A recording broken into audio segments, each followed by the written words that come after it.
కర్నూలు ఇది Anantha film Nagar Anantha project Santosh Nagar back side. ఇదేమైందంటే ఈ భూభాగం ఈశానం తుంగభద్ర నది తర్వాత ఈశానంలో ఈ జాగా కొంటుంది, మళ్ళీ ఈశానం డౌన్ ఉంది, తర్వాత కొంచెం లైట్ గా పశ్చిమలో కూడా డౌన్ ఉంది. కానీ ఈ అన్నిటికి కూడా ఈశానం డౌన్, ఈశానం తుంగభద్ర నది, తర్వాత ఈశానంలో కుంట, ఈ అన్నిటికీ ఈ ల్యాండ్ చాలా మంచి ల్యాండ్. అంటే నువ్వు ఎవరు ఇల్లులు కొన్నా, మన ఇల్లాలు ఎవరు కొన్నా, ఎవరైనా సంసారం చేసినా అభివృద్ధి ఉంటది. అంటే పూర్తిగా ఈశాన్య డౌన్ ఉంది కాబట్టి. అదే ఇక్కడ బాలసాయిబాబు గుడి అనేది ఒకటి ఉంది. ఆ బాలసాయిబాబు గుడి అనేది బ్యాక్ సైడ్ పశ్చిమ డౌన్. ఆ డౌన్ కి ఏంటంటే ఆ గుడి అనేది ముందుకు పడదంటే ఇంటి ఆ యజమాని గాని ఆ గుడి గాని అసలు ఏది ఉండదు.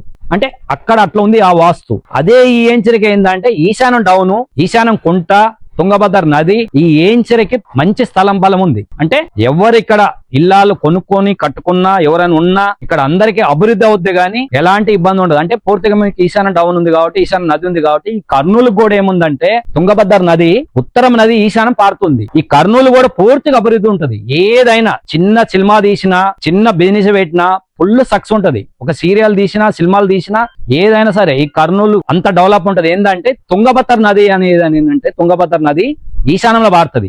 పొంగన్ని ఈశాన్యం టెంపుల్, ఈశాన్యం నదులు ఉన్నాయి కాబట్టి పశ్చిమ సౌత్ మొత్తం ఊరుంది కాబట్టి బాగా డెవలప్ ఉంటది. ఈ ఏంచరికి కూడా చాలా బాగుంటది. అనంత నాయుడు గారు మంచి ఏంచర్ ఇది. ఈశాన్యం డౌన్ చూసిండు, ఇది అనుకోకుండా వాళ్ళకి వాస్తు చూపించుకోరో లేదో నాకు తెలియదు కానీ ప్లేస్ మాత్రం తూర్పు ఉత్తరం ఈశాన్యం పూర్తి డౌన్ ఉంది. చాలా బ్రహ్మాండంగా ఉంది. ఎన్ని ఎకరాలు ఇది? టోటల్ ఎక్స్టెన్షన్ 120 ఎకరాలు. ఫిలిం నగర్ ప్రాజెక్ట్ 40 ఎకరాలు. టోటల్ 120 ఎకరాలు. ఇప్పుడు 45 ఎకరాలు లివర్ చేసారు. దాని తర్వాత ఇల్లాలు కడుతున్నారు. చాలా బ్రహ్మాండంగా ఉంది. ఇది నార్త్ ఈస్ట్ కార్నర్ ఈ ప్లాట్ ఇల్లు. ఈ స్విమ్మింగ్ పూల్ ఈ గేట్ లో పడకుండా అక్కడ గోడ పెట్టేయమని ఇది ఓకే.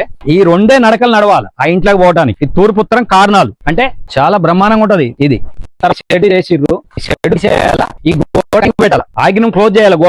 గోడ పెట్టేసి ఆ తూర్పు ఈశానం కన్నా తూర్పు ఆగ్నం తక్కువ చేసి తూర్పు ఈశానం పెరిగేటట్టు గోడ పెట్టండి. ఒక 6 ఇంచులు ఈశానం పెరగాల. బిల్డింగ్ లైన్ డోర్ పట్టండి. అక్కడ సుమారుగా ఒక 20 అడుగులు ఉందనుకో, 19.5 అడుగులు పెట్టండి. కాంపౌండ్ కట్టండి. కట్టేసి ఈ గోడ తీసేయండి. ఈ గోడ పూర్తిగా తీసేయండి. గేటు గోడ తీసేసి ఆనంగా వచ్చి ఎనగబొమ్మనండి.